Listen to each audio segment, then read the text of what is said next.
So hello everyone. आज हम पढ़ेंगे एजेंट्स ऑफ पॉलिनेशन। पिछली वीडियो में हमने पढ़ा था कि पॉलिनेशन होता क्या है। तो transfer of pollen grain from anther to stigma is known as pollination. तो अब हम पढ़ेंगे एजेंट्स ऑफ पॉलिनेशन। प्लांट्स किस किस टाइप के एजेंट्स यूज़ करते हैं पॉलिनेशन के लिए, ठीक है। तो मेनली प्लांट दो टाइप के एजेंट प्रोड्यूस करते हैं। एक होता है ए बायोटिक, एक होता है बायोटिक।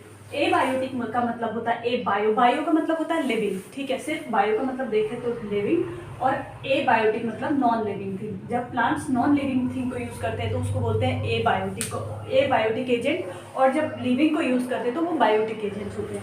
तो ए बायोटिक के भी दो पार्ट्स हैं। एक तो हो गया वाटर एंड विंड, मतलब दो एजेंट है ए बायोटिक के भी।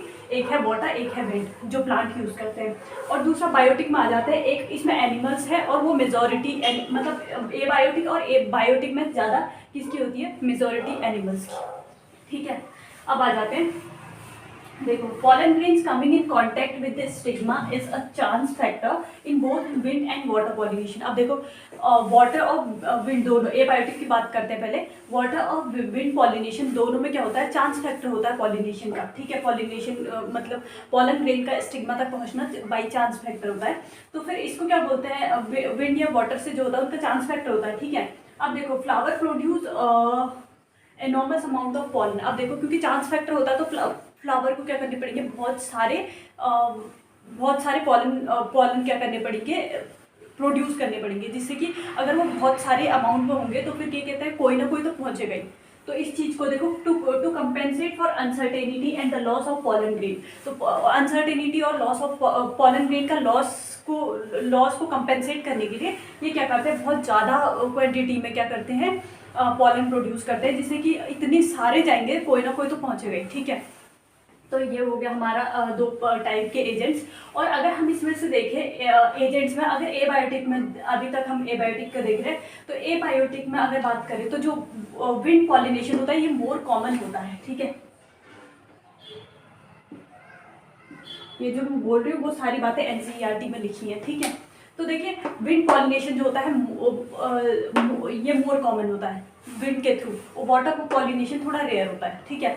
अब देखिए, वाटर, हालांकि हमने देखा जो एल्गी, तो कुछ लोअर प्लांट है जो जैसे एल्गी, ब्रायोफाइट, टेरिडोफाइट, इसमें क्या होता है, मेल गैमेट को फीमेल गैमेट तक पहुंचने के लिए क्या चाहिए होता है, वाटर चाहिए होता है, ठीक है।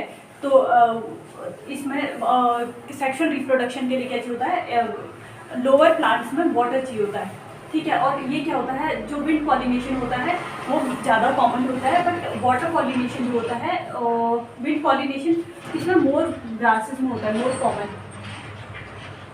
ग्रासेस में ये क्या होता है, कॉमन होता है विंड पॉलिनेशन। और वाटर पॉलिनेशन थोड़ा रेयर होता है, ठीक है। वाटर पॉलिनेशन थोड़ा रेयर होता है। तो हमने क्या देखा, एजेंट्स ऑफ पॉलिनेशन दो टाइप के होते हैं, ए बायोटिक और बायोटिक। और ए बायोटिक के भी दो एजेंट्स हैं, एक है विंड, एक है वाटर। विंड मोर कॉमन होता है, जो होता है ग्रासेस में, और वाटर होता है रेयर, ठीक है। हालांकि हमें जो लोअर प्लांट्स हैं उनके लिए क्या चाहिए होता है, मेल गैमेट के ट्रांसफर होने के लिए वाटर चाहिए होता है, ठीक है, मतलब सेक्सुअल रिप्रोडक्शन के लिए। और देखो क्या कहते हैं, ये चांस फैक्टर होता है कि वाटर इसमें ध्यान रखना है कि ए बायोटिक और बायोटिक की बात करें तो मोर कॉमन बायोटिक है, और ए बायोटिक में अगर मोर कॉमन की बात करें वाटर और विंड में से, तो विंड मोर कॉमन है, ठीक है। तो देखिए, ये चांस फैक्टर होता है कि स्टिग्मा तक पॉलन पहुंचेंगे या नहीं पहुंचेंगे, ठीक है। पर इसलिए इस चीज़ को, जिससे कि इतने सारे होते हैं, कोई पहुंचेगा नहीं पहुंचेगा, तो इतने सारे पॉलन ग्रेन का लॉस हो जाता है। तो फिर अब इतने सारे पॉलन ग्रेन का लॉस होता है, तो इस चीज़ को कंपेंसेट करने के लिए क्या करते हैं, पॉलन ग्रेन बहुत सारे अमाउंट में होते हैं, ताकि कोई ना कोई तो पहुंचेगा, कोई बात नहीं।